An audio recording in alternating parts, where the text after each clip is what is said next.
Everyone got sat right away. Thank you so much. And we are going to do roll, right? Okay, Ruth. At this time, I'm only asking those board members attending in person to respond by saying here when I call your name. As a reminder, you can unmute your microphones by pushing the button on the base prior to responding. Alternates, please also state your name if you are attending on behalf of a TPA board representative. Steve Wilson, Here. Yvette Drucker, Fran Nacklis, Here. Angela Cruz, Here. Rob Long, Chuck Shaw, Here. Jim Koretsky, Ronaldo Diaz, Here. Joni Brinkman, Here. DeAndre Poole, Here. Greg Wise, Here. Marcy Woodward, Here. Sarah Baxter, Here. Mac Bernard, Here. Glenn Spiritus. Here. Fred Pinto, Here. Michael Napoleon, Christy Fox, Here. Joseph Paduzzi, Here. Maria Marino, Here. Chelsea Reed. All right, we're here. We definitely have a quorum today. Thank you guys so much. We also have some folks that might be on Zoom. Yes, So, additionally, I have the following members asking to participate remotely due to extenuating circumstances. Michael Napoleon, Mayor of Wellington, is requesting to participate remotely. and that's it. And that's all. Okay, lovely. Do any of the board members have any objection to allowing the mayor of Wellington to join us remotely? All right, none. That's seeing none. So we are all set. Let's get everyone's attendance in the minutes. And we have asked Mayor Wilson to please give us an invocation, and following that, we'll enjoy the Pledge of Allegiance. Thank you, sir. I'm sorry, one moment. Did you capture Council or Deputy Mayor Drucker who walked in during roll call? Yes, I'll mark her. Thank you. All right, thank you. Thank you, Madam Chair. Let us pray. Oh, Heavenly Father, we come to you once again with bowed heads and humble hearts. Thank you, as always, for your grace and your mercy. Realizing, Father, that over and over again, that through your grace and your mercy, you've been better to us than we've been to ourselves. And with that, we say thank you. Thank you, Father, for inspiring the Bible to be such a life-giving book to us. May we continue to submit ourselves to you and study thy word. Father, it's a known fact that you made us as well as those who often hurt us in your own image. Help us to see them as you do. Father, you have allowed us to survive too many storms to be bothered by a few raindrops in our lives.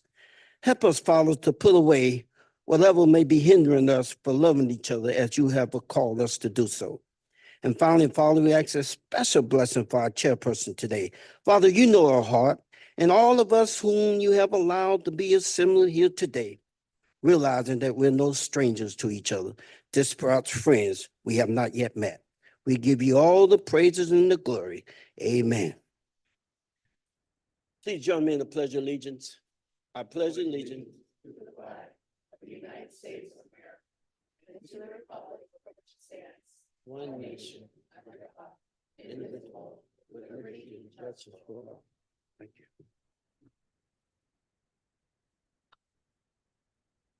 Thank you all so much.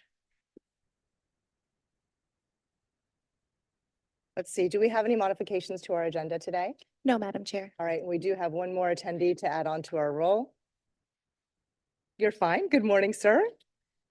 All right, so seeing as there are no modifications, we're going to move on to 1D, which is our general public comments. Instructions on how to provide public comment are included in our agenda.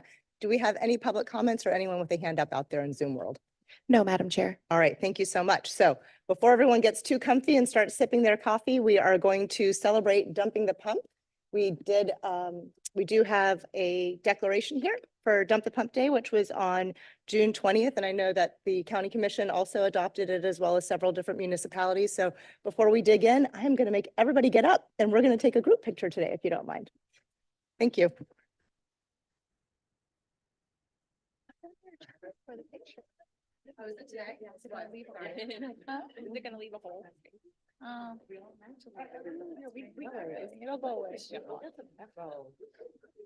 It's worth it.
That your Sex and the City, right?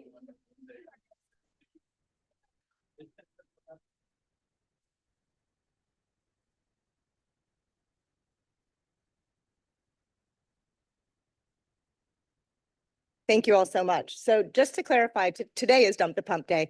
And I should mention that Palm Tran is able to provide a promo code, which is Transit 2024 for the Paradise Pass app from June 16th till the 22nd to ride for free. So if you know anyone who is looking for a free ride on Palm Tran, they can also dump the pump. Nonetheless, let's move along to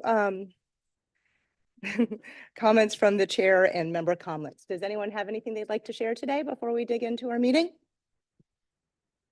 Okay. Are you sure? Any member comments? Okay, I was gonna say, that's not like everybody. All right, Deputy Mayor Drucker. Thank you, Chair. I just wanted to report that on Monday, the city of Boca Raton finally welcomed Circuit. We had a soft launch last Thursday. The feedback that I got from the Circuit folks was that it was really well received over the weekend. They did a little bit of a pilot on Sunday. We had kind of a ribbon cutting and welcomed them into the city. It'll be a one-year program. So far, so good. Today is only Thursday. It's been 4 days. In a few months, we'll get data. One of the main feedback we've gotten is that more areas, they want more. So we only have a pilot in the downtown. I was accompanied by CRA Chair and also TPA member Fran Naklis on Monday. And then the biggest complaint we've received so far is that why are you not coming to our area? So I think it's being well received. So we're really excited to finally welcome Circuit and to see how they will do in our area and get people off the roads and have more multimodal options. Thank you. All right, well, congratulations. That's a good problem to have. Anybody else? All right, wonderful. We'll move right along to our executive director's report. So Valerie Nielsen, our executive director, has a relatively brief report today as well. All right. Well, good morning, everyone. Happy Dump the Pump Day. Thank you to all of those who rode transit today. I know I saw some of our board members, Councilmember Naklos came in on the train, I believe.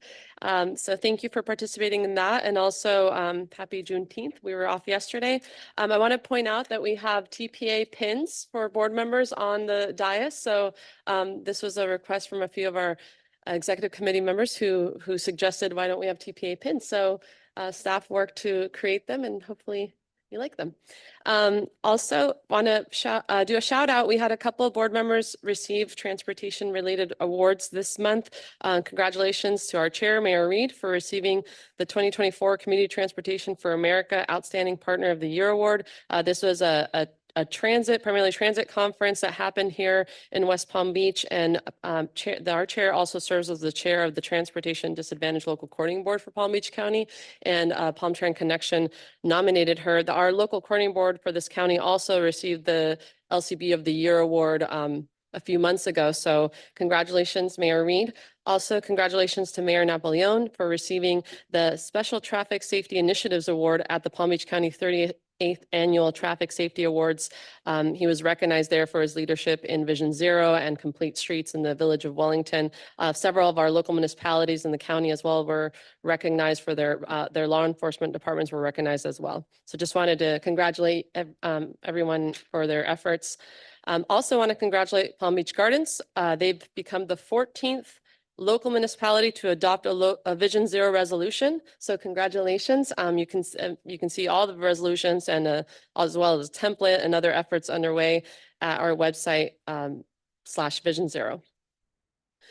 Also, myself, as well as Mayor Napoleon and Commissioner Fox, had the opportunity to participate in the Miami-Dade Transportation Planning Organization's Bike Immersion Program a few weeks ago, and that was really amazing. We were able to participate and learn from the Dutch Cycling Embassy how they've spent the last 50 years transforming their communities to really put people first, and how that's impacted quality of life, how it's really created a really inviting system to walk, bike, or take transit, really making it so seamlessly. So that was a wonderful experience. And we have on our website /Bike Immersion Program, there's a video the TPO created. There's some takeaways that TPA has created. So if you want to learn more, but just wanted to say it was a wonderful experience, and we look forward to continuing working with Broward MPO and Miami-Dade TPO as a region. Tri-Rail also participated, their executive director, to continue to enhance our bicycle network and for safety and for all users. Speaking of, we are hosting with City of Palm Beach Gardens and REI a mobility safety event this weekend on Saturday. So this is going to be focused on micromobility, all the different forms of micromobility, including scooters and all the different modes, but how to ride safely and the laws. So please join us on Saturday if you can, and help spread the word about that. Also, our Vision 2050 Long Range Transportation Plan update that happens every 5 years is still underway to be adopted later this year. We have some boards in the back, and Nathan's here to after the meeting, if you have a moment, to stop by and check it out where we're at underway, if you have comments that you'd like to provide to him. And we have also workshops coming up in several of your communities, more workshops and ways to get involved on our website. So please continue to stay involved and encourage participation. In addition to our long-range transportation plan, because we are part of the Miami urbanized area, the federal designated area, it's also the 5-year update to the regional transportation plan. So there's a survey, and we encourage participation in that. Just wanted to remind everyone, bicycle-friendly designations. I know we've got a few here in our county, but the community deadline for applications is June 25th, if you'd like to check that out. And also university deadlines in August 8th. And then, yeah, that's pretty much it for my update. Thank you. Lovely. Do we have any comments from the board regarding the executive director's report? I just have one or two. So the LRTP will be coming to a close this year. This is one of the most important documents that the TPA puts together. So please assure that your municipality or the county, I think, has already provided most of theirs, but if you have a municipality that you represent, please assure that you've submitted it. I could be wrong, but last I checked, we were up to 9, maybe 10 out of the 39 municipalities submitting their projects, their roadway projects, bike lanes, sidewalks, anything. So if we want a true list, a true wish list of what we hope to have extra funding come down for, please submit it so that it is real. It becomes real. So what's the deadline for that? Sir, I apologize. I didn't tell you I was going to ask you this today. Nathan. Thank you. Thank you, Madam Chair. Good morning, Nathan George, the Long Range Transportation Plan Coordinator. So we have officially passed the deadline to get projects for consideration for funding, I would say. But the good news, we're going to be coming back and talking to you all about how the plan will come together in terms of the implementation strategy, or how funding will be allocated to projects. The good news is some of the recent projects that we did get in after the deadlines that we had set, we were able to include in our candidate projects that will be considered for funding. We'll also be, we'll be presenting probably next month how we plan to prioritize projects, how the funding will be allocated. one of the big opportunities is going to be to allocate planning funding so we can get projects to a point where they could be considered to amend into the plan. So we're trying to make this a more living document. I see. So I'd say do not miss the opportunity to submit, even though we've missed the deadline, because we can still get those projects in through amendment. So Okay. make sure that, if you have not submitted to us, get those ideas in, make sure it's part of our database so we can continue to keep this document up to date and then reflect those priorities as the planning is completed. Thank you. And you've done a great job. Thank you. Thanks so much. All right. And then also I do want to wish well to our attorney, Paul. We have Milton Collins here today in his stead. So if anyone has any questions for our attorney, please direct them to Milton during our meeting today. All right, so let's move on to our agenda. We're going to move on to our consent. Do we have any board member that would like to remove any item from our consent agenda? All right, hearing none, thank you. We have a motion from Vice Mayor Marino. May I have a second, please? Second. I'm sorry, second from Fran Necklace from Boca. So all in favor? Any opposed? Motion passes unanimously. So let's move on. We have 2 action items today on our agenda, both of which will require a roll call vote. So we're going to have Andrew come up, our Deputy Director of Programs, to present the first item, which is Amendment 4 to the fiscal year 2024 to 2028 TIP. Thank you, Madam Chair. Good morning, everyone. So this should be our last amendment for our currently active transportation improvement program. This is our 5-year federal and state transportation dollars in Palm Beach County. This is amendment number 4. It's a request to add 1 phase to a product by FDOT. So when is a TIP amendment needed? This one is adding a new phase, regardless of how much that phase costs. If it's a new phase, it does trigger an amendment. So this is out for public review, ends today. And then you're voting on today, this one amendment, this one project. It only impacts this specific product. You're not voting on the entirety of the TIP.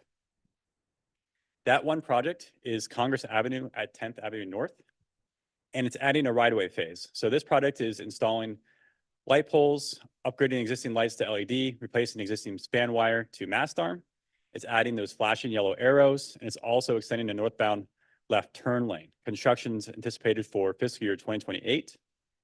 It's adding a right-of-way phase of $361,000 in fiscal year 2025. So that's the one that they're going to go for right now. And then the total right-of-way phase is $590,000. The reason why they're adding the right-of-way phase is that they're trying to fit sidewalks and signal infrastructure in the southwest, northwest, and northeast quadrants. And then they also need an easement for Palm Trans shelter just on Congress, just south of 10th Avenue. This is using federal highway safety funds. So the state is anticipated to reimburse this safety product with those federal safety funds. And I can take any questions on this. Okay, thank you so much. Do we have any public comments on this item, Ruth? No, Madam Chair. All right, super. Anyone from the board have anything they'd like to say? I've got Jenny Brinkman's card up. And so we'll start with you, Vice Mayor Brinkman. Yeah, quick question. Andrew, did you say something about a northbound left-hand turn lane? I did. And maybe we can go back to I have a diagram on here. It may not show that portion. Thank you, Ruth. So if we go to the next slide, Ruth, just click on the next one. It's the northbound left. So that one on the left hand of the page, I believe, is what's going to be extended. So heading northbound, left turn lane. Oh, on 10th heading east, you're going to extend that turn lane. It's dual turn lanes now. Or are you talking about heading north, turning Heading left? north. So yeah, if you look at this is tilted, rotated. So north is heading to the right here. So it's northbound heading westbound.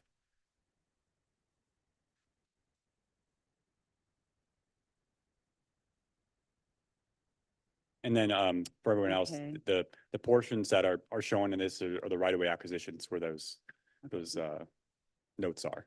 Okay, so you're just extending the turn lane. You're not getting Correct, any that's more right extending. away for the turn lane. Okay, Yep. that's my question. Okay. Anybody else? Any other questions? No? All right, so I am seeking a motion to approve amendment number 4 to the fiscal year 2024 to 2028. TIP, attorney? Yes, sir. Good morning, Madam Chair. There's just a Scrivener's error. There is a Scrivener's error in section 2 of the resolution. I just wanted the record to reflect that. It states amendment 3, it should be amendment 4. All right. Other than that, it's legally sufficient. It's legally sufficient, so we don't need to do any sort of an amendment for the motion. All right, excellent. So I am seeking a motion. Thank you, sir, so much for that, to approve Amendment 4 from fiscal year 2024 to 2028 Transportation Improvement Plan, or RTIP. So moved. Right, great. So we will require a roll call vote, Ruth, if you don't mind, please. Steve Wilson, Aye. Yvette Drucker, Yes. Fran Nacklis. Yes. Angela Cruz, Yes. Rob Long, Yes. Chuck Shaw. Jim Kretzy is excused. Ronaldo Diaz, Yes. Joni Brinkman, Yes. DeAndre Poole, Yes. Greg Wise, Yes. Marcy Woodward, Yes. Laura Baxter, Yes. Mac Bernard, Yes. Glenn Spiritus, Yes. Fred Pinto, Yes. Michael Napoleon, Yes. Christy Fox, Yes. Joseph Paduzzi, Yes. Maria Marino, Yes. Chelsea Reed. Yes, all right. And do you want to tell me the number? How are we doing? Unanimous? We have 20-0. Yes. Okay, unanimous. excellent. Thank you so much. So Andrew, don't go anywhere. I think you're up again. We've got our motion to adopt fiscal year 2025 to 2029 Transportation Improvement Program. This item was presented at our May meeting and is now being brought up to us for adoption. If we would like staff to present, we certainly can do so. And if not, we'll move on to vote. So Andrew, appreciate you staying there. Does anyone have any questions regarding this motion? Okay, all right. So no comments or questions. Do we have any public comment, Ruth? No, Madam Chair. Okay, excellent. And I am seeking a motion to approve fiscal year 2025 to Motion to 2029. approve? Okay, thank you. And second? Second. I'm sorry, my second came from the left. Angela. All right, great. So we've got the two folks that did it. This does require a roll call vote. Andrew, thank you so much for being there. Okay, Ruth, can we have a roll call vote? Steve Wilson, Aye. Yvette Drucker, Yes. Fran Nacklis, Yes. Angela Cruz, Yes. Rob Long, Yes. Chuck Shaw, Yes. Jim Kretzy is excused. Ronaldo Diaz, Yes. Joni Brinkman, Yes. DeAndre Poole, Greg Wise, No for the inclusion of the extension of State Road 7. Marcy Woodward, Yes. Sarah Baxter, Yes. Mac Bernard, Glenn Spiritus, Yes. Fred Pinto, Yes. Michael Napoleon, Yes. Christy Fox. No, due to the. I'm sorry, could you say that with your? Oh, one. Oh, there it is. there we are. No, due to the inclusion of State Road 7. Thank you. Joseph Paduzzi, No, due to the inclusion of the State Road 7 extension project. Maria Marino, Yes. Chelsea Reed. Yes. Thank you. We have 17-3. All right, motion passes 17-3. Thank you so much, Andrew. And thank you to everyone helping me get through my new glasses today. It's not going well, so those are off. We do have a wonderful information item. We want to invite Laura Beebe, the Director of Palm Beach County Airports, to present on this item. Good morning, ma'am. Good morning, and thank you for having me here this morning. We have a lot of exciting things to talk about. Projects going on at the Department of Airports. So this used to be, I think, a 60 to 80-page presentation. I was told I could not do a 60 to 80-page presentation today, so I'm going to do a very quick and abbreviated version. For those of you that are not familiar with airports, the Palm Beach County Department of Airports is a system of 4 airports, including PBI and 3 general aviation airports. And as you can see from the slide, we're very, very busy. We have now, we're almost at 8 million passengers, which is record breaking for our airport. We've never achieved 8 million passengers. I expect that we should reach that number probably by this fall. We currently have 14 passenger airlines, which is also a record for our airport. And I'm happy to announce we will be having a 15th airline that will be announced this week. I can't tell you who it is, but it is very exciting. As you can see, we also have record numbers of nonstop destinations. And this slide just kind of gives you an idea of what's been going on since COVID. As you can see, we had a sharp decline during 2020, but we have more than rebounded. In terms of operations, kind of an interesting graphic because this shows the total number of operations in the dark blue line on the top, the number of general aviation operations in the red line, and in the light blue line is the commercial carrier operations. And you can see in 2020, we had a sharp decline in air carrier operations, but interestingly enough, general aviation continued to grow. That's an important fact that I'll talk about with one of our improvement projects as we're moving forward, but it's interesting to note that yes, our operations are continuing to grow. Air service in terms of commercial carriers has rebounded, and also general aviation. So we also have some very exciting upcoming projects. The Board of County Commissioners authorized us to move forward with the issuance of bonds for 3 big key projects: the expansion of Concourse B, the final phase, a new aircraft firefighting and firefighting facility, and a new revenue control building, and that building supports our parking facilities. So the issuance of these bonds will allow us to expedite many of our projects, increasing our 5-year capital plan from about $381 million to $554 million. So I really would like to thank our board members for their vision in allowing us to do this. So our fiscal year 2025 capital plan originally was $69.7 million, which was not sufficient to start the final phase of the Concourse B expansion project or replacement of the fire station or the revenue control building. By issuing bonds, we're able to commence construction of all 3 projects in fiscal year 2025 and to expedite other important projects like the connection of the 2 concourses through the main terminal.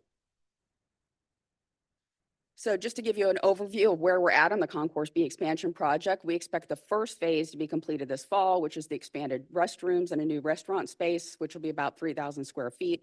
I know our customers will be very excited about the restrooms reopening. The second phase, interior renovations, we're renovating the existing interior so it'll match the final phase, which includes terrazzo flooring, new carpeting, new paint, and also provides for the relocation of an exterior water line for the next phase of construction. The final phase will include 2 additional boarding gates, additional passenger seating, new concession spaces, and we expect that to be completed end of 27, early 28, but it will commence next year. So that's very exciting.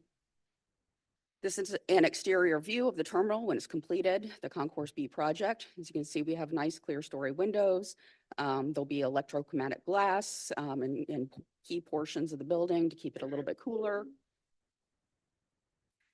In addition to doing the expansion project, we're also working on a food, beverage, and retail RFP. We issued that this past month. This will be for the replacement of all of the restaurants and all of the stores in the airport. We expect it to take about 3 years for the full transition, and we will be bringing most likely the contract to the Board of County Commissioners in, I would say, early 2025. We have been asked for a short extension to the RFP, and we will be granting that. But you can really see our focus is giving that sense of place, ensuring that the airport shops and restaurants are reflective of Palm Beach County, and also that first-class customer service that everybody expects at PBI. Terminal connector project. So we're also beginning to start conceptual design on the connection between the 2 concourses, or actually 3 concourses, Concourse A, B, and Concourse C. It will provide a secure connection through the 2nd level of the main terminal. This is just a very high-level conceptual design. It will include a new common use lounge. Our current lounge is about 3,000 square feet, which is undersized for the airport. This will be at least double in size. It'll have some additional concession space. It'll also provide areas for things like art, entertainment, other types of opportunities. So the first part of this phase is expected to commence sometime in 2025, which will provide for the replacement of the skylight with a hard ceiling and clear story windows. Maintaining that skylight's very difficult, and they are leaky. So that's what we're working on right now at Palm Beach. So North County Airport, we also have a very big project going on there. We just wrapped up the environmental assessment for the extension of the crosswind runway and construction of an air traffic control tower. We hope to have a finding of no significant impact by the FAA this summer, and we would be starting design on the project in fiscal year 2025. Talk a little bit about Palm Beach International again. In addition to terminal improvements, the increase in operations means it is time to start planning airfield improvements. During busy days, the airport essentially operates as a single runway because of the intersection of the 2 runways. You can't land and take off when there's an intersection on intersecting runways. We're also limited by the general aviation runway length that's less than 4,000 feet. So that can't accommodate most of the aircraft that currently operate at the airport. And based on the current rate of growth, we're projecting that we will reach our annual service volume, which is really the airfield capacity between 2028 and 2032. As of April, we had more than 173,000 operations, which is 5 years sooner than our 2018 master plan. This slide also includes a preliminary proposed project to address the capacity constraints, which includes the extension of the general aviation runway to 8,000 feet, the shortening of the crosswind runway to remove the intersection, and it's anticipated this project will take 10 to 12 years to complete, so it's really important that we start working on that now. We have been experiencing exponential growth. I don't expect that will continue forever. At some point, instead of double-digit numbers and increases, I think we'll start seeing single-digit, and it'll normalize at some point. So I'm not trying to make anybody panic that we're far behind on this project, but it is time to start it today. So another exciting project that we're working on, in addition to the terminal and runway improvements, we're also working on a consolidated rental car facility, which will provide for the consolidation of all the rental car operations in a single facility. So if you drive along Belvedere, you see there are rental car companies and cars everywhere along Belvedere.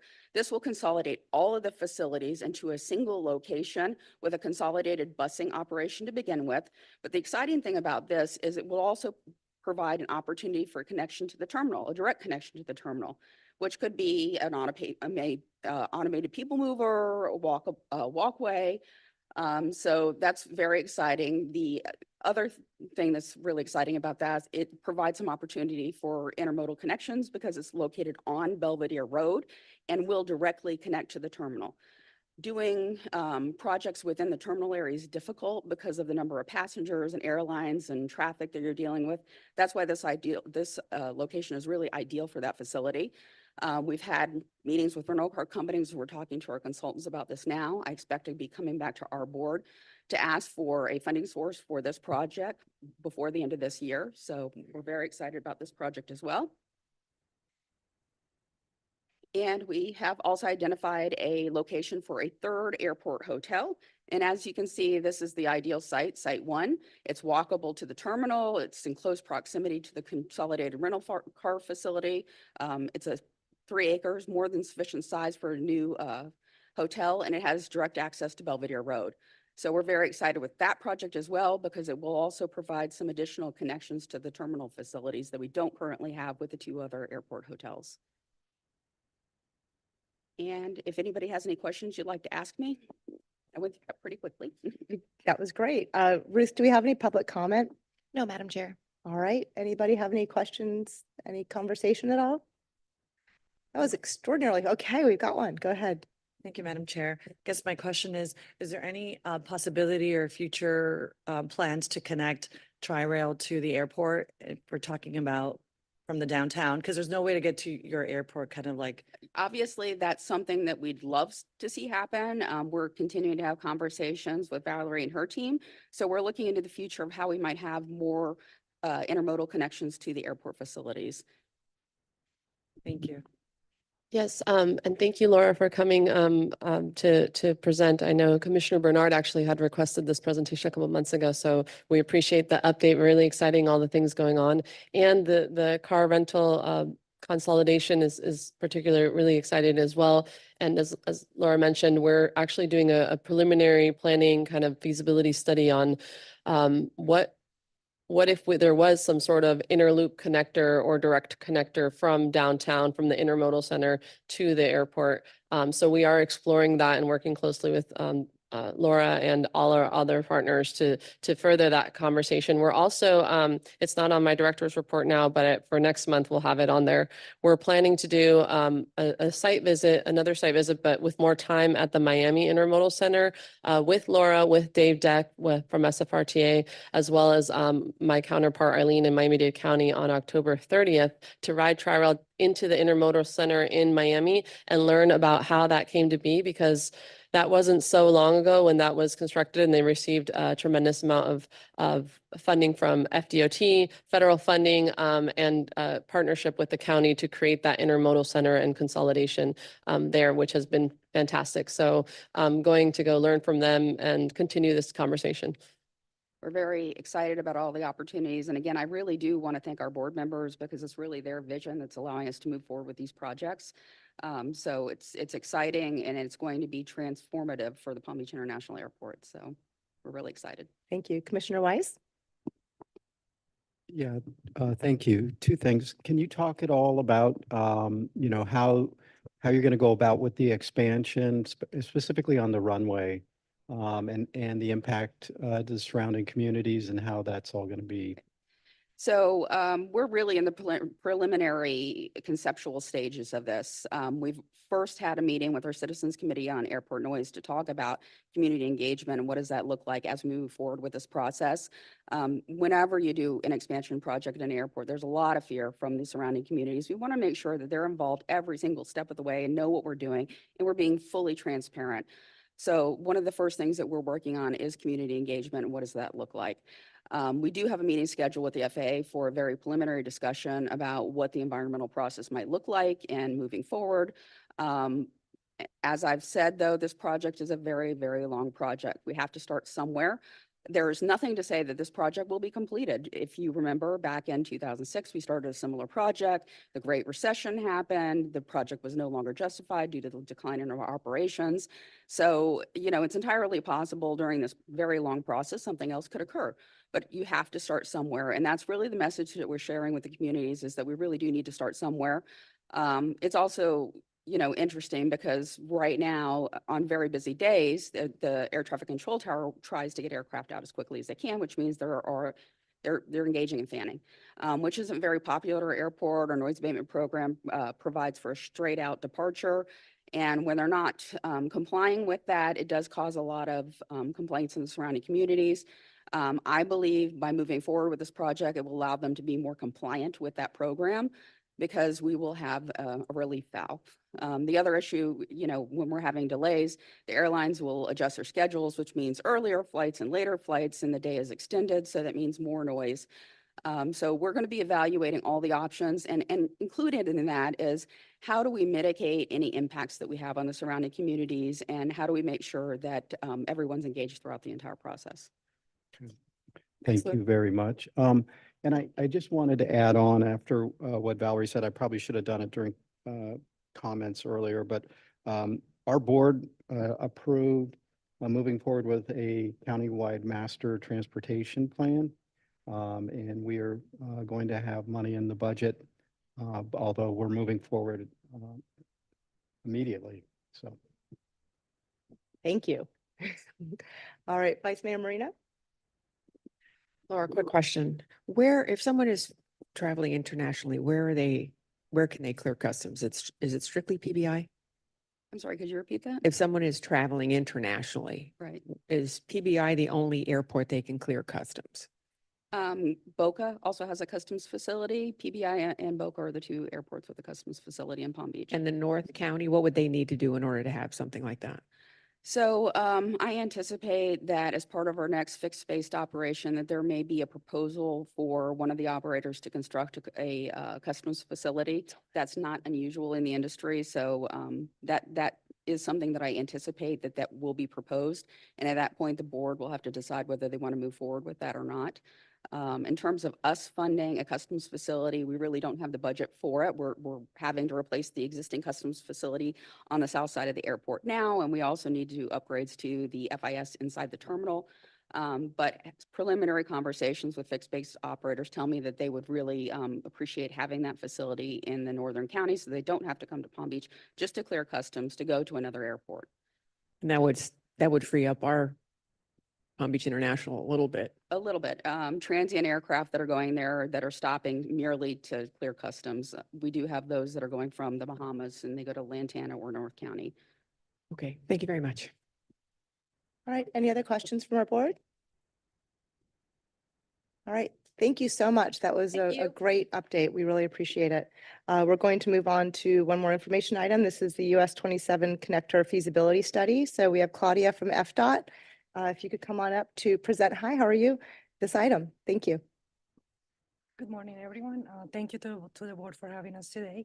I am the project manager for the I am the US 27 connector from US 27 to State Road 715 project manager for this study. So this study is looking at the feasibility to connect two roads in the area of Belle Glade and South Bay. And we finalized our alternative analysis and we're here today to present some of those findings. And with that, I'm gonna hand it over to our consultant, PM, to do that. Thank you. Thank you, Claudia. I'm Kurt Lehman with Cambridge Systematics. We've been the consultant helping FDOT District 4 for this project. And I'm just going to review as we're coming to the end of the study, some of the results we have, the preliminary results, and the process that we've undertook to get there. So the background of the study is derived from many prior studies identified need to have provide an alternative to the corridor going through downtown Belle Glade on State Road 80, which connects State Road 80 headed east to West Palm Beach, to US 27, which goes through South Bay, and the heavy amount of truck traffic that traverses that pathway through downtown Belle Glade, raising some safety concerns. And also the development, the potential for development of industrial site to the west of Belle Glade in the current agricultural area. And so there was a new road identified in the 2045 Palm Beach TPA cost feasible plan, LRTP cost feasible plan, for a new roadway to go to the west of Belle Glade. And so this study is purpose is to study that roadway, different alternatives, and to provide an alternative corridor evaluation for them. That's the roadway in the cost feasible plan on the right on the screen, and that's a list of some of the prior studies that were referred to before this study started. In one of those studies, the US 441 corridor feasibility study, there were 10 alignments identified of potential alternative corridors, new roadways that could be built, or existing roadways that could be widened or altered in other ways to provide more capacity for truck traffic to traverse the area without using State Road 80. This is the alternative corridor evaluation process that we used. We reviewed the prior studies. We did an existing conditions review. We reached out to stakeholders from industry stakeholders to the local representatives, and of course the state and the county government representatives. We developed a purpose and need, and we defined the alternatives and the methodology we would use to evaluate the alternatives. And then we did our evaluation. That's where we are. We're making the recommendations to conclude the study. This is a list of some of the stakeholder engagement we did and lessons learned. I was just mentioning that we met with numerous industry stakeholders, et cetera. So some of the dates of those meetings are on the screen. But the primary things we learned was that safety is an issue, especially in downtown Belle Glade and South Bay, as heavy amounts of truck traffic using State Road 80 go right through the downtown there. The industrial site plan that was part of the impetus for the study was a little bit more uncertain than we thought when we initiated the study, but we've learned that the plan is technically still underway to redevelop that area, so it's not completely out of the question. But the system linkage would be beneficial, and economic development also came up as a concern for the area. So we developed this purpose and need. The purpose was to improve safety and system linkage between US 27 and State Road 80, providing alternatives to travel through the cities of South Bay and Belle Glade. The needs identified, the two primary needs identified were safety especially involving truck crashes, and system linkage, to reduce the truck traffic in the communities, while allowing goods and people to move through the region, with economic development as a secondary need identified. These were the 4 alternatives that we described after sort of looking at all the prior studies and all the alternatives that were identified previously, and looking at land use suitability and avoiding major constraint areas. These were the 4 alternatives identified, and you see that 2 of them pass to the west of Belle Glade, closer to Lake Okeechobee, and connect with US 27. One of the alternatives, alternative 3, utilizes the State Road 715 as a widening project to provide more capacity on State Road 15, so trucks can use that route alternatively instead of State Road 80. And the 4th alternative passes to the east of the city of Belle Glade and to the south, connecting south of the city of South Bay to US 27. So each of these corridors were identified to meet the purpose and need to some extent. And so then our next part of the process was evaluating the alternatives. These are most of the metrics, I think all the metrics there that in various ways. So we have engineering considerations, environmental and social considerations, cost considerations, and stakeholder input were all part of our methodology for evaluating the alternatives, with some of the subsets of information we used there, including safety, including drainage considerations, right-of-way, utility conflicts, and on the environmental considerations, including cultural and natural resources, physical environment considerations, and socioeconomic considerations. The result of these are preliminary results from our evaluation, broken down there. The numbers 1, 2, 3 on the scoring there represent, 1 represents a lower score, or I guess I should say a higher score represents a relatively positive attribute. So at the bottom, summing across those 4 categories we identified, you can see alternative 3 rose to the top on the surface, but there was no alternative that was clearly scoring way below any of the others. So the recommendations that we're prepared to make is that alternative 3, although it's a leading alternative, they all scored relatively closely, and the characteristics, sorry,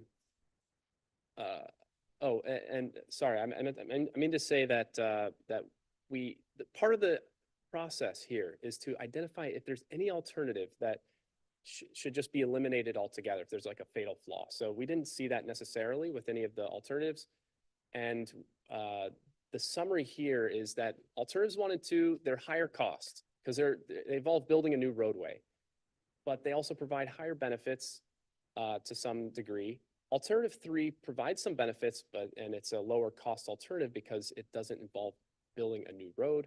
Alternative 4 provides some of the benefits, and it's also high cost. It's also building a new roadway, and it's actually the longest alternative when it comes to new roadway building. So the next steps we have are to finalize our report. And so we want to incorporate input from the TPA here today, and we've also presented to the Technical Advisory Committee and Citizens Advisory Committee. And we're going to receive input from FDOT, and the next steps are going to be PD&E studies, or rather a PD&E study based on this project, and that is pending project prioritization and the direction and input from the TPA, and then possible inclusion in the SIS program for funding opportunities, because this does impact a SIS roadway, that is State Road 80. So with that, I'll open up to any questions. Thank you, sir. Do we have any public comments, Ruth? No, Madam Chair. All right, we've Mayor Wilson. Yes, thank you so much, Madam Chair, and to our CEO. Thank you for the presentation. You can imagine in the Glades that we're often frustrated because we know, and I think you indicated, study after study after study, and we support the idea of the studies, but we're hoping whatever the recommendation's going to be, that we act on these studies. I mean, a lot of the studies, and I've been here almost 20 years, a lot of them go on the shelf. And I'm hoping that this board take action with the powers to be, FDOT, that we realize that in the Glades community, ag is our big industry, and the trucks and all, they're moving a lot of freight in our community. And so to talk about the movement, it's really, it's mind-boggling to me because nothing's changed. 100 years, in 4 years, Belgrade will be. And so nothing's gonna change, but so we need the expansion of the roadway, whether it be from State Road 8 to going to 27. That's a no-brainer. And I know we've been talking about it for the last 20 years that I know of. And again, I'm hoping that this action plan upon the result of your recommendation. Thank you, Madam Chair. All right, thank you, sir. We have Commissioner Poole and then Commissioner Woodward, please. Thank you, Madam Chair.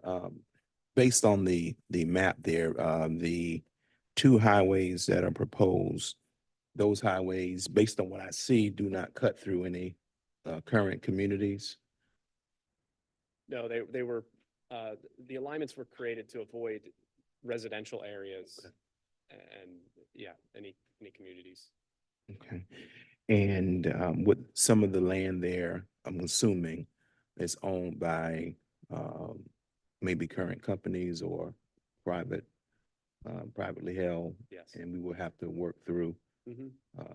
with them as well. Yes, they're right of way. Yeah. Right. And so it looks like alternative 3 is the one that that I see that seems like it might be well, I don't know, Mr. Mayor, that it might be the most feasible one. Because it certainly it's the widening of State Road 715, and it might be the one that's least the most cost effective. Mhm. Yes. Okay.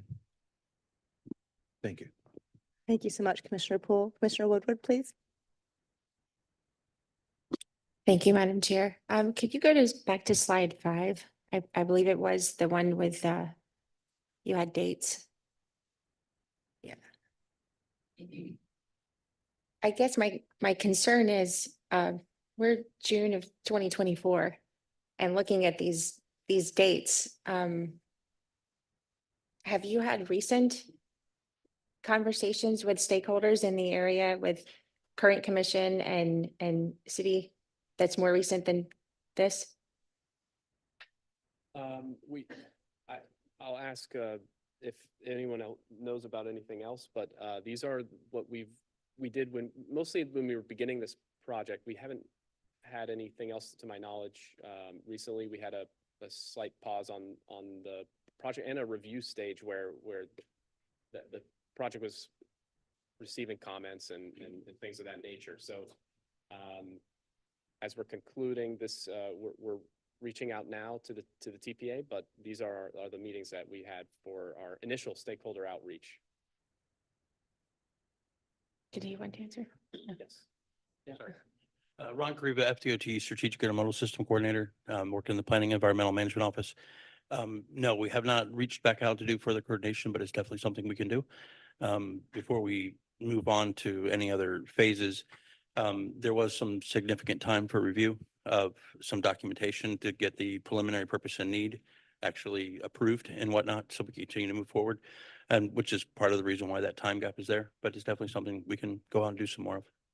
Okay, I mean, I wouldn't want to speak for the representatives in this area, but I know I would have wanted to be updated on this since this amount of time, and not just here and with TPA.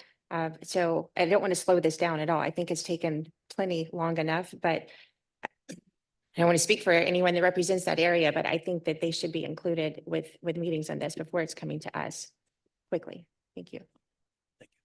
All right. We've got Vice Mayor Brinkman, and then after that, Commissioner Baxter. Yes, I was kind of surprised on the chart where you had the numbers and the alternate 1 and 2 had a lower concern about right-of-way acquisition than 3.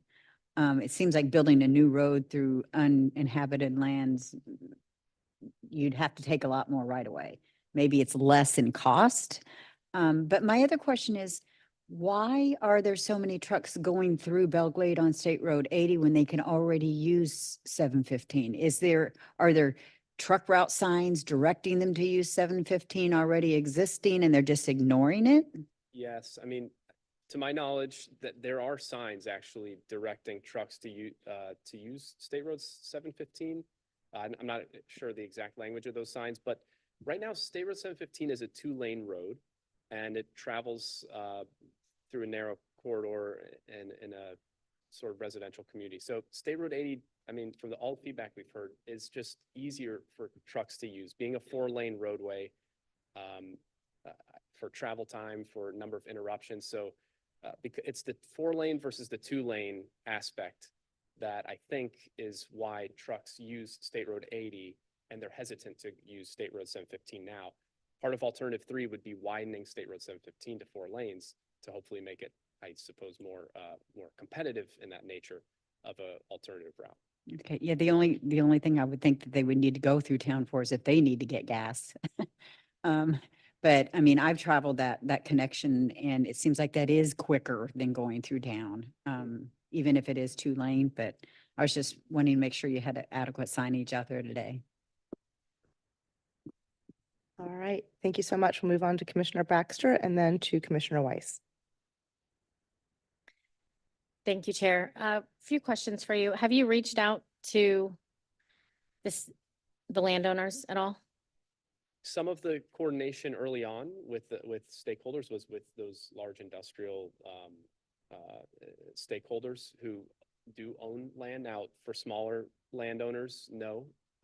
Although a lot of the land there, that alternative 1 and 2 you see going through is large parcels owned by large corporations.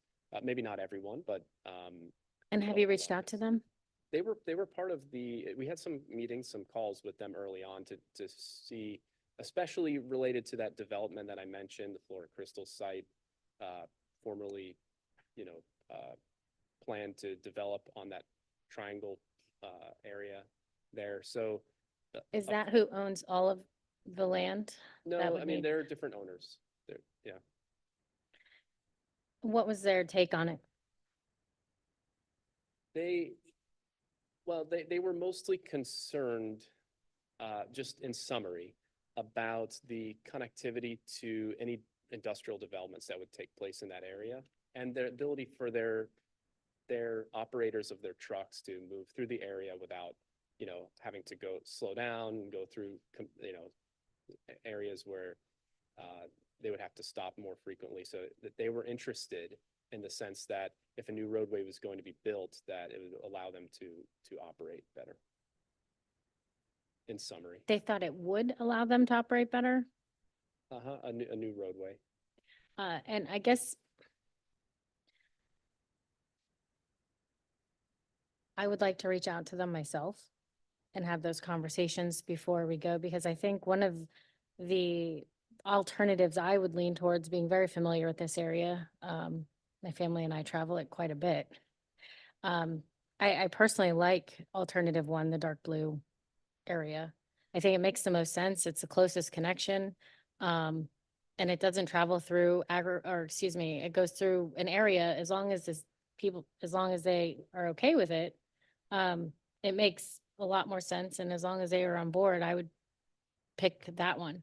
I would like to hear Mayor Wilson, because I don't think you said which your preference was, seeing how he probably travels it way more than I do. Madam Chair, Mayor. So thank you for that comment. I represent 3 cities here.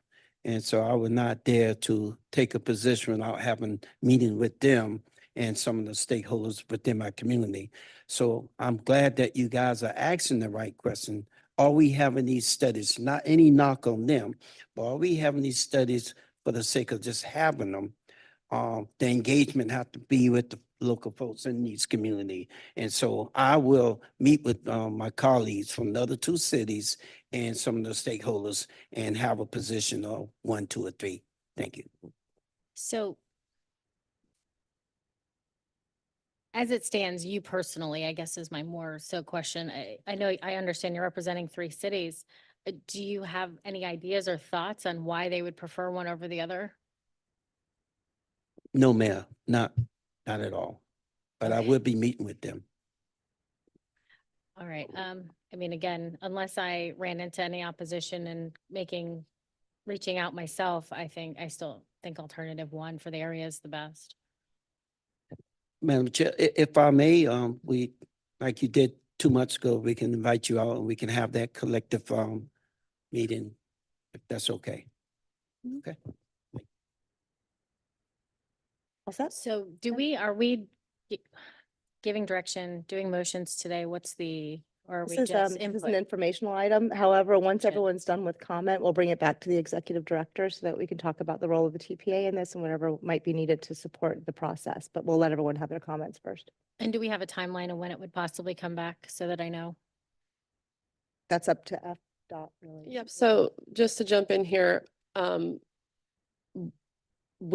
understanding is that this project, it was a request from the TPA, several board members to explore this alternatives analysis. FDOT is here today to just show their findings and seek feedback from the board on any major flaws. The next step for us would be to program funding for PD&E. So that's, I know that the discussions have been going on for a very long time, but the MPO has gotten involved more recently in the last, I guess, 4 years when this study started. But you guys are here today to say, hey, we've finished this alternatives analysis. We want to hear from you. Any major fatal flaws, we want to talk about next steps. And is it a priority for the TPA to program, PD funding? It's not an action item. It's a kind of an update. We are moving forward to prioritize this project to seek PD&E funding for it. Thank you. And we'll bring it back and we can bring it back to Valerie at the end after everyone's had comments as well, just to see if there's anything else we want to add in, if that's okay. All right, because I do have a couple more comment cards. So we've got Commissioner Weiss and then Commissioner Pinto. And then Thank- Diaz. Yeah, thank you. Thank you, Chair. So supporting the caveats that Commissioner Baxter has outlined, I think you need to be looking at, the long-term future. And I know you are, but if you look at that map in the long term, where the economic development could actually happen, that's going to be on Route 1. I think better served than on alternative 2. I think, but you talk about the costs, but you should be really looking at it. It's an investment, both in the safety and the economic development of that area. And so I think those should be your primary driving factors. And so that's my comments on this. Thank you so much, Commissioner Weiss. We'll move on to Mayor Pinto and then Commissioner Diaz. Thank you, Madam Chair.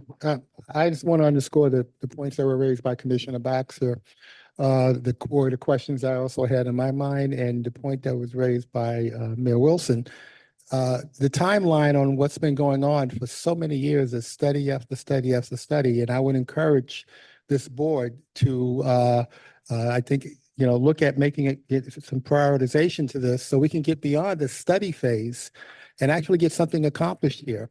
I also wanted to underscore the comments made by Commissioner Weiss that the focus shouldn't be on what the cost is. The focus should be on the long-term viability of what we're doing for this region, and really looking down the road many, many years and making a decision that's based on that being the best option for what's going to happen in this region. So, thank you. All right, thank you, sir. Commissioner Diaz. I think that's a great segue to what I wanted to ask about in terms of future economics and the community. I spend a lot of time in the Glades communities, and especially Belle Glade, but I also do a lot of traveling through the Glades communities. And the trucks are super important because those roads, all of the roads are taking a beating by those trucks. Like if you can drive out there, some of those roads, I hope you have good suspension, let's put it that way. So it's definitely really needed, and I agree, like hopefully we take action and we move this forward. But my thought is in that notion of driving through, especially, I think that's probably the second important thing to address. And because my question is, have you or do you plan on looking at like the potential sprawl that can happen? And what I mean is, let's say I'm going on my annual camping trip to Fish Eating Creek and I'm driving through and I, love to stop in Belle Glade, and there's kind of, I guess you call it like the downtown area. That's where I go and stop at the supermarkets and pick up lunch and things like that. So if we develop an alternative that goes around that, looking at those other users, not necessarily just the trucks, but those other users, if we're going to divert them around Belle Glade, are we just also encouraging sprawl and not the redevelopment of that downtown area? That is a valid concern that we've identified in our stakeholder outreach, that sort of a competing, issue with the needs of the area, because we don't want to have all traffic completely avoid the town, with people who have businesses. So it's a sensitive question, and it's a tough one to answer and to evaluate in a strict sense.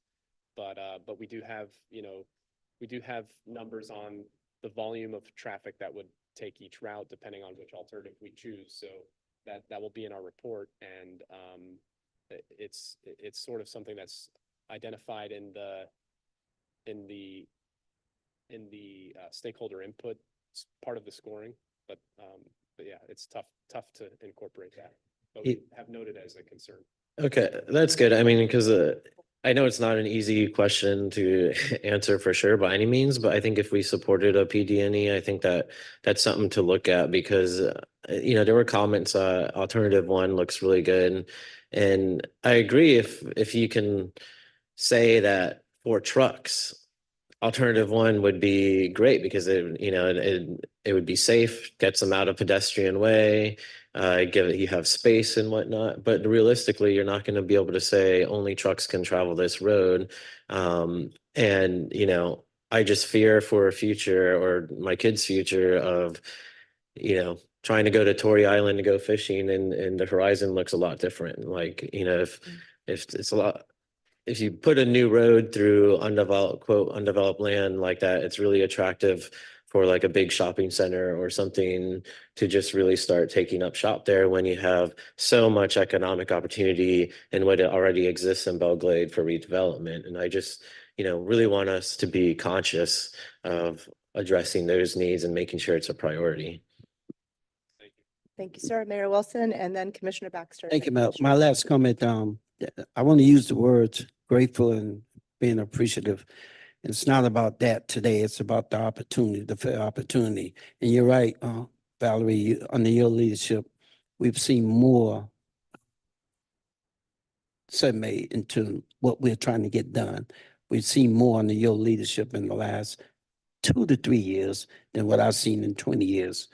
With that, Commissioner Weiss, you made a point that maybe what I would strongly urge this board to allow the stakeholders in the Glades community come before you guys with a recommendation, and you guys support that based on what we would think fit us, and not allow people on the outside telling us what would be good. I know you didn't mean it in a negative way, but we want you guys to at least consider, once we have our stakeholders meeting, we come before you with a recommendation, and I'm hoping that you bless us with that support.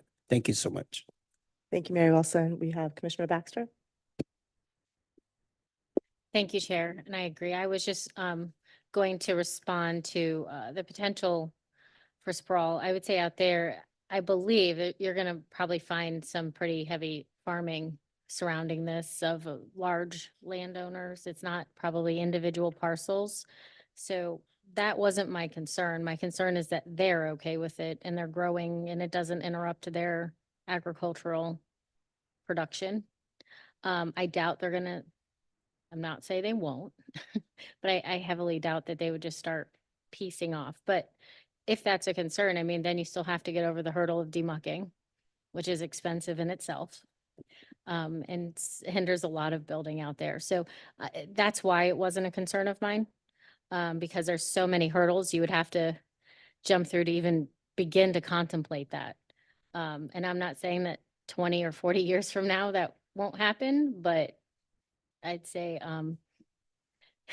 notwithstanding how long these studies seem to have been taking, I'm hoping we can get some relief in this, a road and a connection after the stakeholder meeting sooner than possible, to really direct traffic where it should properly go. And just like any other highway, I think if somebody needs a restroom, a gas station or so on, that would prompt them to drive through town versus just staying on, you know, what they would consider a path of least resistance. So thank you.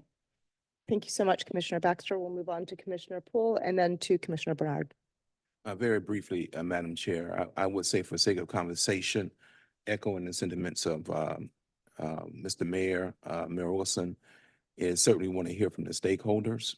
That's paramount.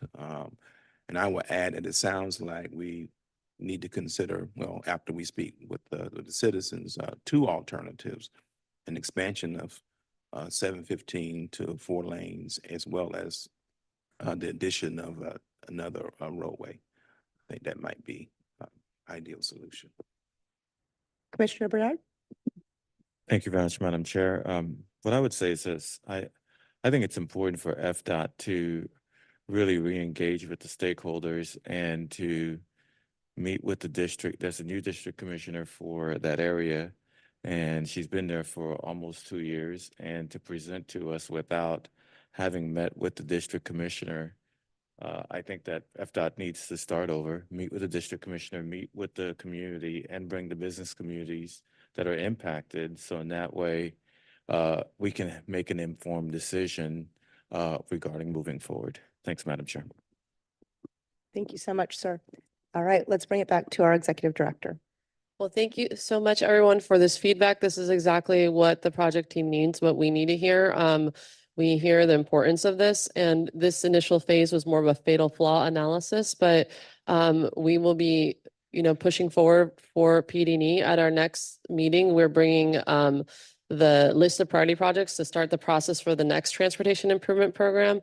But what that means is that we are going to be including this project in our list. And during the next phases, because this was an initial fatal flaw analysis and it's, bringing it back to the board to hear your initial feedback, that further the alternatives and the community outreach, all of that will start over again in more detail through that process. So by adding it onto our list of priority projects, as you know, our TIP has hundreds of projects and people that have been in line for many, many years. But in addition to adding it onto that, we are going to look for other grant opportunities. This could be a potential state intermodal facility, a freight corridor. So we're going to look for other funding opportunities as well. But you'll be seeing this project in our list at our next meeting as a priority. So this was a presentation, more information item, just a fatal flaws analysis for any feedback, for any thoughts. And I think we've heard a lot today of how important this is. So thank you, everyone, for your comments. Thank you, sir. And thank you, board and staff, for bringing this up again today. Let's move along to our last information item. It is the State Road A1A bicycle and pedestrian safety improvements. And today we have Chris McCurdy from FDOT to present on this item. Good morning. Yep, one moment. I'm so sorry, but before we move on to the next item, there was we didn't catch the motion for 2B. I know this was further back, but I miss it. I've been asking, and it seems like there's a little confusion on that. And I will ask for future motions if board members, because of there's a little bit of challenge of sight, if you can say motion by your name. But we got the second by by Angela Cruz, but we're missing the initial motion. This was for the new TIP. Mayor Pinto? That was Pinto. Okay, Pinto. Okay, wonderful. Thank you so much. We knew it was to the right. All right, thank you. Sorry for the interruption. Let's bring FDOT back up again. I apologize. Thank you. We have Chris McCurdy from FDOT to present on State Road A1A bicycle and pedestrian safety improvements. Good morning. All right, good morning. My name is Chris McCurdy. I'm from FDOT's design office and I'm a project manager. And I'm here to share with you what our current efforts are on A1A in Palm Beach County. So again, thank you so much for having us. This looks like a jam-packed agenda. I'm going to try to break it down. So I'm going to go over 3 different major categories. One is what we're doing to implement safety improvements for bicycles and pedestrians that will be construction complete within the next 6 months. The second one is we have an ongoing A1A feasibility study to look for opportunities to improve bicycle and pedestrian facilities on A1A. That study is ongoing and I'll provide a status update and what that includes. And we have 7 resurfacing projects currently in the 5-year work program. Each of them include bicycle and pedestrian improvements. So I'm going to provide details on which each of those are going to include. So first, what we call push button projects. Those are projects that are relatively low cost, take very little lift as far as design goes, and have a very small construction budget. So the 2 items we're doing that will be implemented within the next 6 months are Sharrow markings. So if you look at the image in the upper right-hand corner, those are Sharrow pavement markings. And what they're trying to do is communicate a message to the traveling public, that's those behind the dashboard and those on the bicycle, that the bicyclist has an ability to command the full width of the lane. So the bicyclist can feel confident that they have the right to be there, and the people behind the dashboard also realize the bicyclist has the right to be there. Those can be put on the pavement at posted speeds of 35 miles per hour or less, and those markings go down every 250 feet as constant reminders. The signage below is the second countermeasure we're doing right now in 2 locations or several locations within the county.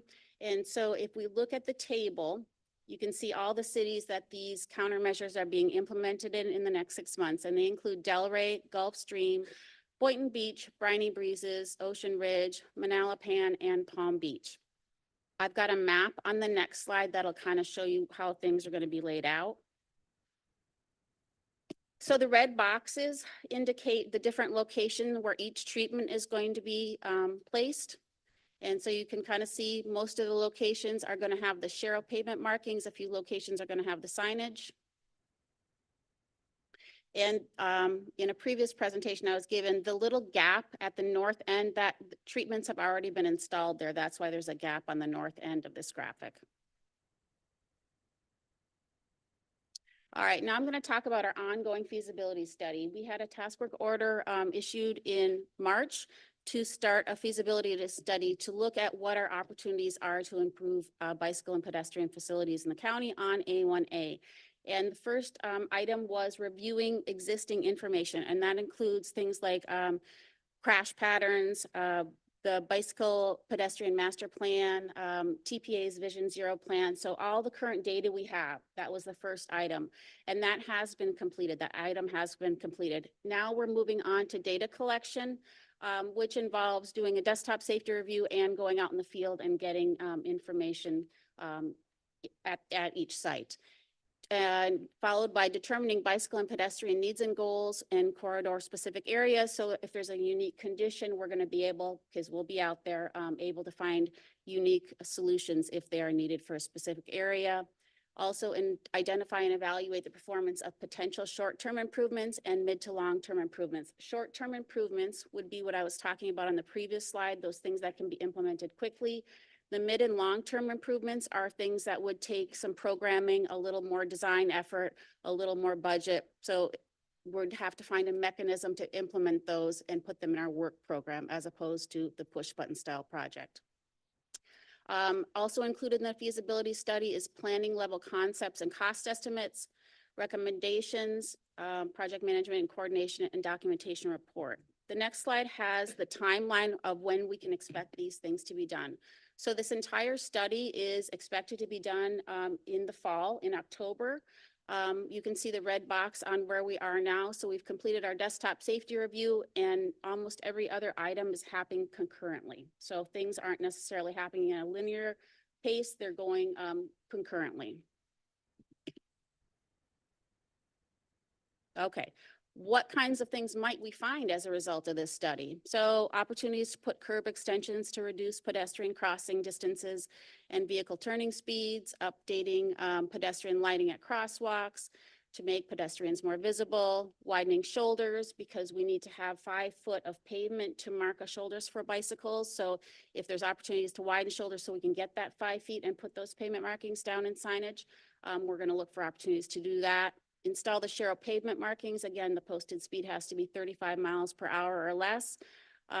Replace worn and faded detectable warning surfaces at crosswalk locations. The detectable warnings are those yellow mats you see at the curb ramp locations that have the little domes on them so people with visual issues or problems can see. They have a contrast. They're usually a bright yellow, and then they have the detectable surface with different texture on it. Also installing high emphasis crosswalks at signalized intersections. So all crosswalks have the longitudinal striping. At signalized intersections, we put the transverse striping, which makes them more visible, and restriping crosswalks to improve visibility. So those are those things the study might address, find locations to put those. This graphic, so we have 7 resurfacing projects currently being programmed. I'm going to go through each of them fairly quickly, but you can see on the map on the right, the legend has a project number and next to it's a color, and you can find the color on the map and figure out which project number it is and what city it's in, but I'll provide that information as we go through the next slides. So the order I'm doing these is from south to north. So I'm going to start with Boca and I'm going to end up in North Palm Beach. So the first project is in the city of Boca, and it is from Southeast 31st Street to south of Grand Court. And this is a resurfacing project. The FDOT project manager is Henry Okina. And the improvements included in this project would be resurfacing the existing roadway and also the existing shared use path. Reducing the travel lanes. The existing travel lanes are 12 feet. We're reducing them to 11 feet so that we can mark and put in a 6-foot buffered bicycle lane. Install Sharrow markings on the bridge. The bridge is a pinch point, and with the current geometry of that bridge, we're going to be installing Sharrow markings. We can't get enough pavement, take enough pavement from the lanes to restripe that for bikes. So that's what we're doing currently.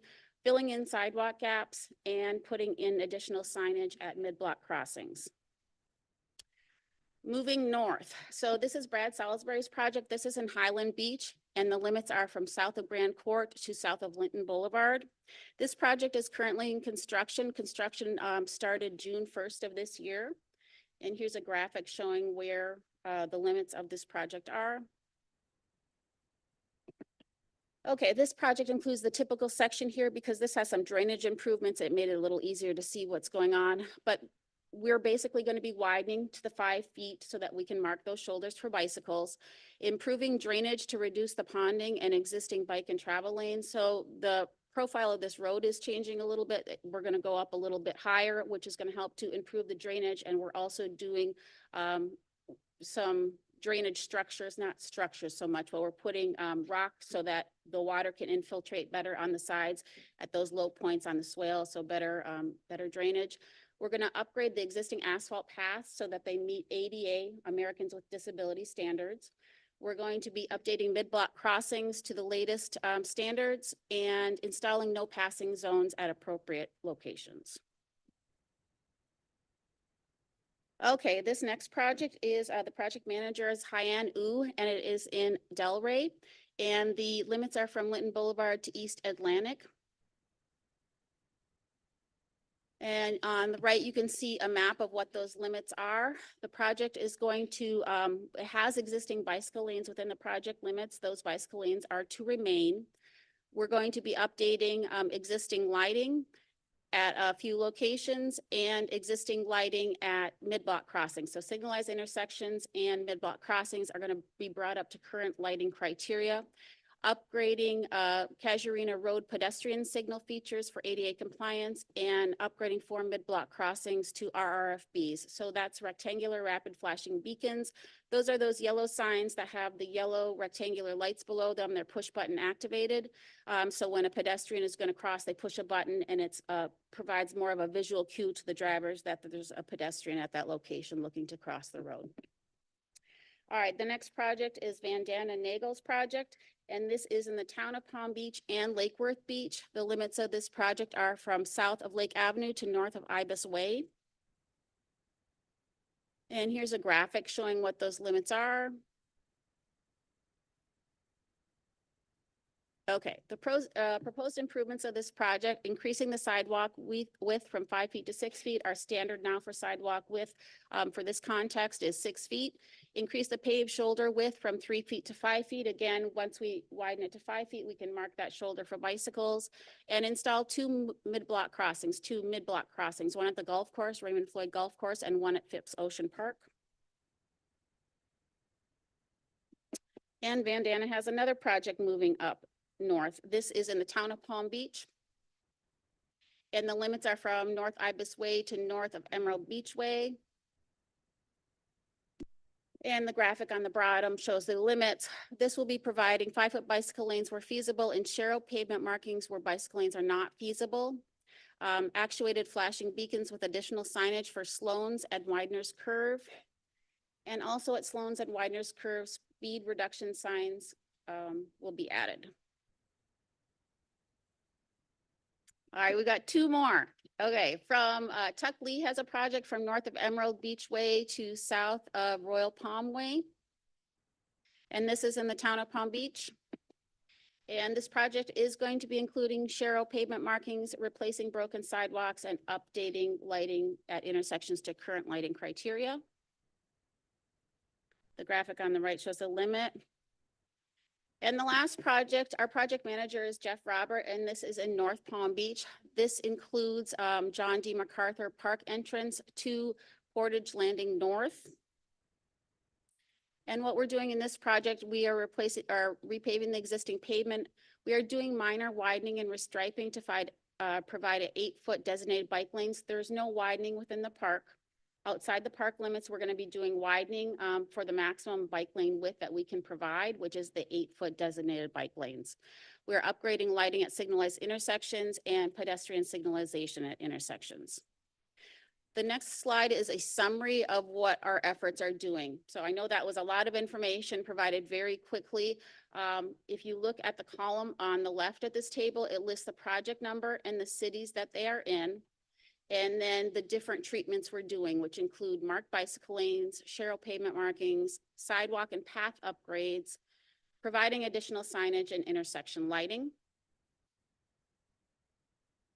And I've got one more slide, which is a summary slide, which is what we're trying to accomplish to create more corridor consistency. And that is to provide 11 to 12-foot travel lanes throughout the corridor, improve bike accommodations, provide properly signed 5 to 7 foot marked bicycle lanes, provide sidewalks on both sides of the road. For the west side, it would be 6 to 12 feet, and on the east side, 6 feet, because we just have a little more constraint on the east side. So that is what I have, and I'm guessing I have some questions, which I welcome. Yes, Ruth, if you could, I was going to say, can you bring it back that chart that had all the different things in one place, all the different projects? All right, lovely, whoever can. And then Ruth, do we have any public comment on this? No, Madam information Chair. item? All right, so I see a card up from Commissioner Woodward, and if I don't see your card or. It was the second to last one, maybe at the end. Yeah, it's the one that was the summary list would be great. Perfect. Okay, perfect. All right, so we've got Commissioner Woodward and then Deputy Mayor Drucker and then Mr. Spiritus. Okay, thank you. And thank you very much for this presentation. First off, the widening of the sorry, my puppy's waking up. The widening of the sidewalks, the bike lanes, I love everything that you've done.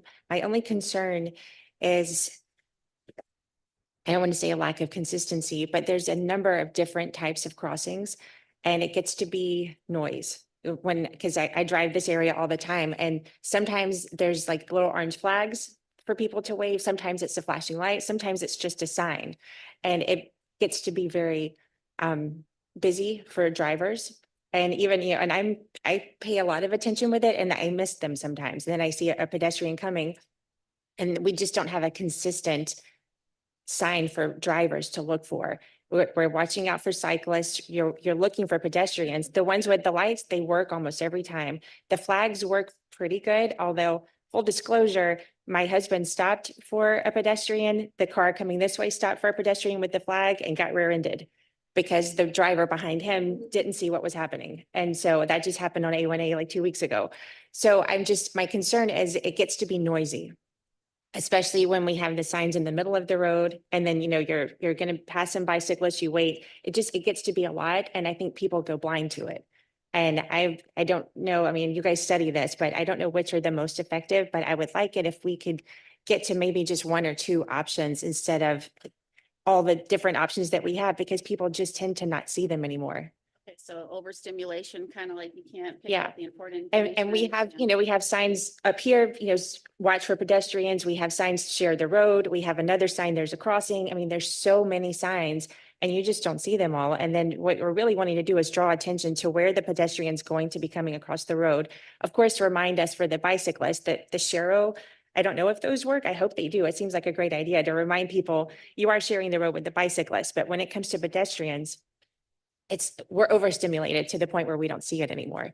And I know, especially when you're driving on A1A, people are looking at the ocean over here. When you get to an open area or there's a lot to look at besides also looking for pedestrians. So if we really could limit the pedestrian information to where the pedestrians are going to be instead of all the other ancillary stuff that leads up to it, just for my own personal thing, because I drive it, I used to run it, I see it, and people, they go blind to it, especially if you're driving there all the time, you just don't see it. So how you can make it specific to where the crossings are, so you're really drawing attention to that moment and not just keep your eyes out all the time, because it's not realistic for drivers to keep paying attention to 20 signs in a quarter-mile stretch. And there's a lot of signs on A1A. So that's my only input. Thank you. Great feedback. I appreciate it. Thank you. See, goodness. Thank you, Commissioner Woodward. We'll move on to Deputy Mayor Drucker. Thank you, Madam Chair. Just thank you for the presentation. Obviously, I represent Boca Raton. There's been a lot of feedback on the plan.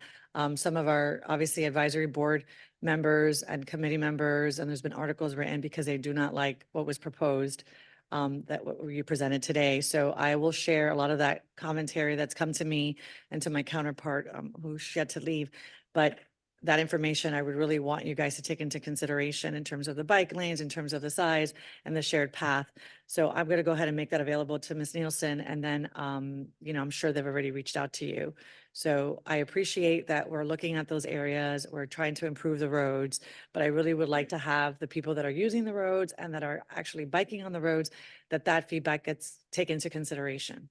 Understood. Thank you so much. All right. Sorry, Councilmember Spiritus. Yes, I have discussed this with staff already. When you're going MacArthur Park and North Palm Beach, when you head south to Singer Island, the bike lanes narrow to almost 2 feet in many areas. There's also a lack of mid-block crosswalks. I know that our city manager is working with FDOT on that, but I think we need more than just 3 mid-block crosswalks. I'd like you to look, especially when you enter Singer Island, when you hit the dense areas, the people have trouble crossing the street there. So if you could look into that, but I think eventually, long-term, you're going to have to raise the road on Singer Island, North Ocean, A1A there is going to have to be raised, because when we get flooding, when we get moon tides, whatever, we're starting to see the water now cross the sidewalks and get into the bike lanes. So if you could look at that long-term and short-term, maybe widen some of those bike lanes and get those mid-block crosswalks in. Okay. Thank you. Thank you so much. I appreciate it. All right. Thank you, sir. Any other comments? Anything else come in from the public, Ruth? No, Madam Chair. All right, lovely. Thank you so much for being here today, and we appreciate you listening to the For having comments and me. questions. Valerie, do you have anything to add? Sure, thank you. I know last meeting we heard a lot of concerns about safety issues that are happening for cyclists along A1A. So we appreciate FDOT to provide this update on this study and all the different sections and what's being done. Just a reminder, this presentation is available in the backup along with the project. Anyone's welcome to reach out to me directly as well, but the project manager's contact information are on those slides for each of the sections as well. Excellent. All right, thank you so much. So I don't believe we have any partner agency updates today. So we are going to move along to a couple of administrative items that are provided as information only to the board. We don't have any staff presentations on these items unless requested. Does anyone, do we have any public comment at all on our administrative items? No, Madam Chair. All right, anything from our board? All right, definitely take a look at the Vision Zero action plan. The update is looking better and better. And with that, our next meeting will be on July 18th and we are adjourned. Thank you.